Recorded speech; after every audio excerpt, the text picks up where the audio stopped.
When Prince Harry married Meghan Markle, Sophie Wessex had a grim-faced expression and appeared dour, according to a body language expert. Prince Harry talked about both his own wedding to Meghan Markle and Prince William's nuptials to Kate Middleton in his autobiography Spare. With the royal weddings once again in the news, a body language expert examined video and pictures from the day Harry and Meghan were wed and was taken aback by Sophie Wessex, the wife of Prince Edward. Here is more information about that as well as other things the expert noticed when the royals assembled that day at St. George's Chapel. It's unclear what kind of connection Sophie and Meghan had. While Meghan's ties with other members of the royal family have received considerable attention, Sophie, Countess of Wessex, is a subject that receives less attention in the media and is not included in Harry's memoir. Gyles Brandreth wrote in his book Elizabeth, an intimate portrait, that the late Queen advised Sophie to educate Meghan from an early age and teach her the ways of the royal family. The Duchess of Sussex allegedly turned down the offer, according to the author, who wrote, "Meghan made it clear that she did not believe she required Sophie's aid. Harry was hers. If the women ever became friends after that is unknown." Sophie's demeanor and facial expression during Harry and Meghan's wedding ceremony inside the church. Body language expert Judi James examined Sophie's, Princess Anne's, and the current Queen consorts, formerly Camilla Parker Bowles, facial expressions when Harry and Meghan said, "I do."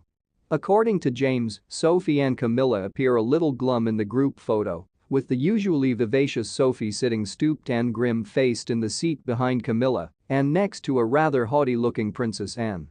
The Countess of Wessex is usually extremely effervescent but appeared grim-faced during several viral parts of the wedding, thus James thought Sophie's behavior to be the most startling.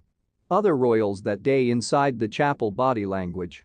James also talked about how other royals who were present that day in the chapel did not appear dejected. Kate looked energetic and joyful, Princess Beatrice looked upbeat and fun, and Charles looked every inch the pleased dad, she said. Prince William showed grins and gestures of what appeared like the regular shared humor and enjoyment with his brother, James continued. She did observe a change in the two men's behavior at the now Prince of Wales' wedding, observing that their body language did lack some of the enthusiasm and excitement from William's wedding. King Charles is expected to make the same choice as Kate did for the coronation service.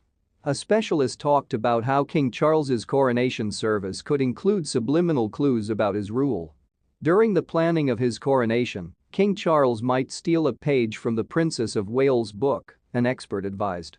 According to Dr. George Gross, visiting research fellow in theology at King's College London, coronations have traditionally been used to convey messages to the nation, whether they be ones of continuity or the beginning of a new era.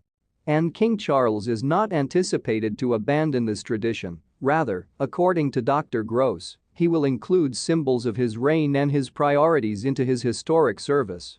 One of them, according to the expert, is the environment and the protracted battle Charles, as Prince of Wales, has waged to alert Britons and the rest of the world to the risks of pollution and climate change. Similar to how Kate and William transported some of their cherished countryside to central London for their wedding in April 2011, Dr. Gross suggested including this element in the coronation.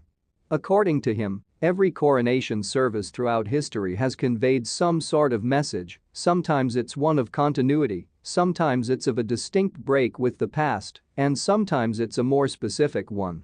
The timing of Queen Elizabeth II's coronation was significant since it marked the end of rationing and the liberation from World War II.